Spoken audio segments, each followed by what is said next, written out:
नमस्कार साथियों। महात्मा गांधी और डॉक्टर बी आर अम्बेडकर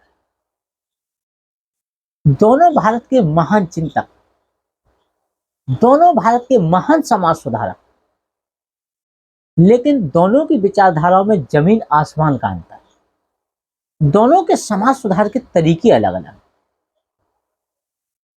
लेकिन दोनों का लक्ष्य एक है, एक सुंदर और बेहतर भारत का निर्माण करना। जब हम एक कल्पना करते हैं कि दुनिया को कैसे बेहतर बनाया जा सकता है, तो हमारे दिमाग में यह आइडिया आता है कि यदि समाज को बेहतर बना दिया जाए तो दुनिया को बेहतर बनाया जा सकता है। एक अहिंसा का पुरजोर समर्थन करने वाला अहिंसा का पुजारी, जिसमें दया क्षमा करुणा की भावना अधिक है, जो ऐसा मानते हैं कि बुराई यदि हमारे अंदर मौजूद है तो उसे हमें अंदर से ही समाप्त करना पड़ेगा, और ऐसा हम हृदय परिवर्तन के माध्यम से कर सकते हैं। दूसरा, कानून का पुरजोर समर्थन करने वाला कानून का पुजारी, जिसमें विधि कानून समानता की भावना अधिक है, जो ऐसा मानते हैं कि बाह्य दबाव से इंसान को बेहतर और सुंदर बनाया जा सकता है। आज हम लोग बात करेंगे डॉक्टर बी आर अम्बेडकर और महात्मा गांधी के समाज सुधार के तरीके की। गांधी जी मानते हैं कि व्यक्ति एक आध्यात्मिक प्राणी है और मूल सत्ता हमारी चेतना है। यदि चेतना को शुद्ध और पवित्र कर दिया जाए तो हमें बाह्य दबाव की आवश्यकता ही नहीं होगी। कानून से बाह्य बदलाव आता है, आंतरिक बदलाव नहीं। कानून डर भय तो पैदा कर सकता है, लेकिन हमारी मूल चेतना को नहीं बदल सकता। मूल चेतना को हम तब बदल सकते हैं जब हम इंसान की चेतना को शुद्ध और पवित्र कर दें। व्यक्ति के अंदर यदि बुराई है तो उस बुराई को हमें उसे अंदर से ही समाप्त करना पड़ेगा। जैसे सवर्ण से कहें आपके दलित के साथ में वह अपनी बेटी की शादी करे, ऐसा आप जो जबरदस्ती से या कानून के डर भय से नहीं करवा सकते। हृदय परिवर्तन के माध्यम से ऐसा कर सकते।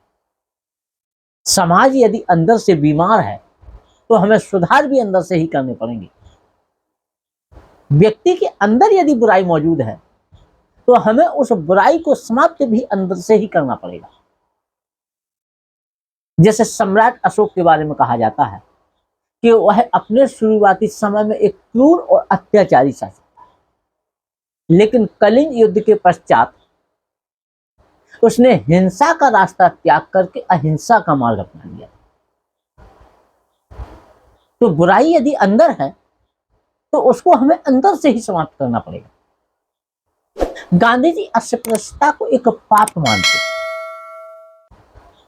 वे अस्पृश्यता, जात पात, छुआछूत को मिटा करके एक समता मूलक समाज का निर्माण करना चाहते थे, लेकिन सदियों से व्याप्त इन बुराइयों को एक ही झटके से समाप्त नहीं किया जा सकता था। घृणा यदि मन के अंदर मौजूद है तो उसको हमें मन के अंदर से ही समाप्त करना पड़ेगा। घृणा को मन से निकालने के लिए एक अच्छी मेडिसिन की जरूरत होती। जैसे बुद्ध ने अंगुलीमाल के मन से घृणा को निकाल करके उसे नैतिक आचरण करना सिखा दिया था। तो गांधी जी का ऐसा मानना है कि व्यक्ति यदि अंदर से बुरा है तो हम उसे अंदर से ही सुधार करके एक बेहतर इंसान बना सकते हैं। मन से यदि घृणा को समाप्त कर दिया जाए तो समाज से वैरभाव समाप्त हो जाएंगे। वैरभाव समाप्त हो जाएंगे तो स्थायी शांति कायम होगी और हमारा समाज दीर्घजीवी हो। तो हृदय परिवर्तन के माध्यम से गांधी जी समाज में बदलाव लाना चाहते थे। वहीं डॉक्टर अम्बेडकर ऐसा मानते थे कि बाह्य दबाव से इंसान को बेहतर और अच्छा प्राणी बनाया जा सकता है। वो कानून के माध्यम से समाज को बेहतर बनाना चाहते थे। वर्ण व्यवस्था, जाति व्यवस्था की कड़ियों को तोड़ करके डॉक्टर अंबेडकर भी एक समता मूलक समाज बनाना चाहते थे। वो मानते थे कि बाह्य दबाव से इंसान को अच्छा बनाया जा सकता है, जैसे कानून। कानून के डर से लोगों की मूल चेतना में बदलाव लाया जा सकता है और फिर धीरे धीरे करके वो नैतिक आचरण करना सीख जाते हैं, जैसे छल कपट, चोरी, बेईमानी, हिंसा, बलात्कार जैसे अपराधों पर आप कानून के माध्यम से ही रोक लगा सकते हैं। तो डॉक्टर बी आर अम्बेडकर के समाज सुधार एजेंडे में कानून पर मुख्य जोर था। 14 साल की बच्ची को चिता पर जला देना एक घातक सामाजिक बीमारी थी, जिसे कानून के माध्यम से ही दूर किया जा सकता था। अमेरिका में उन अश्वेतों को उस गुलामी की प्रथा से कभी भी आजादी न मिलती यदि दास प्रथा पर कानून बनाकर के रोक न लगा दी जाती। क्योंकि कहा जाता है कि जहां व्यक्ति के स्वार्थ काम करते हैं वह नैतिकता को दरकिनार कर देता है।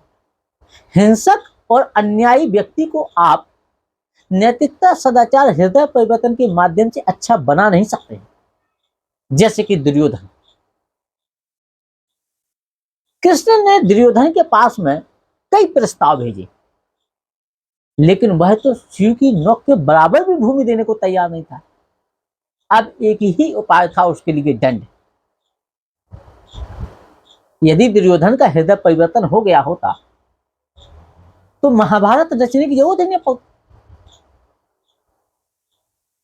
तो डॉक्टर अंबेडकर मानते हैं कि बाह्य दबाव से इंसान को बेहतर बनाया जा सकता है। आप शेर के पास जाएं और शेर से कहें कि हे शेर देवता, क्यों आप जो है हिरण का शिकार करते फिरते हो, क्यों उसके साथ में हिंसा करते हो? क्या शेर मानेगा? नहीं। लेकिन वही शेर मदारी के हंटर के बल पर सर्कसों में नाचता फिरता है। डॉक्टर अंबेडकर मानते हैं कि लोग मिथ्या चेतना के शिकार हैं। चेतना ने लोगों को भ्रम में डाल रखा है और सदियों से वो गलत रूढ़ियों, परंपराओं का पालन करते करते आज वो उसके आदी बन चुके हैं। जात पात, भेदभाव, छुआछूत, अस्पृश्यता, वर्ण व्यवस्था जैसी बुराइयों को कानून के माध्यम से ही समाप्त किया जा सकता है। तो डॉक्टर बी आर अम्बेडकर और महात्मा गांधी दोनों के समाज सुधार के तरीके अलग अलग हैं, लेकिन दोनों का लक्ष्य एक है कि कैसे इंसान को एक बेहतर प्राणी बनाया जा सकता है। एक हमारे देश का हृदय है तो दूसरे हमारे देश का मस्तिष्क है।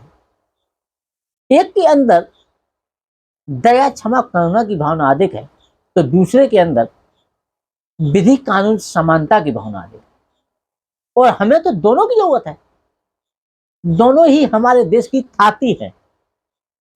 एक प्रगतिशील राष्ट्र के लिए हमें दोनों ही नेताओं की आवश्यकता है।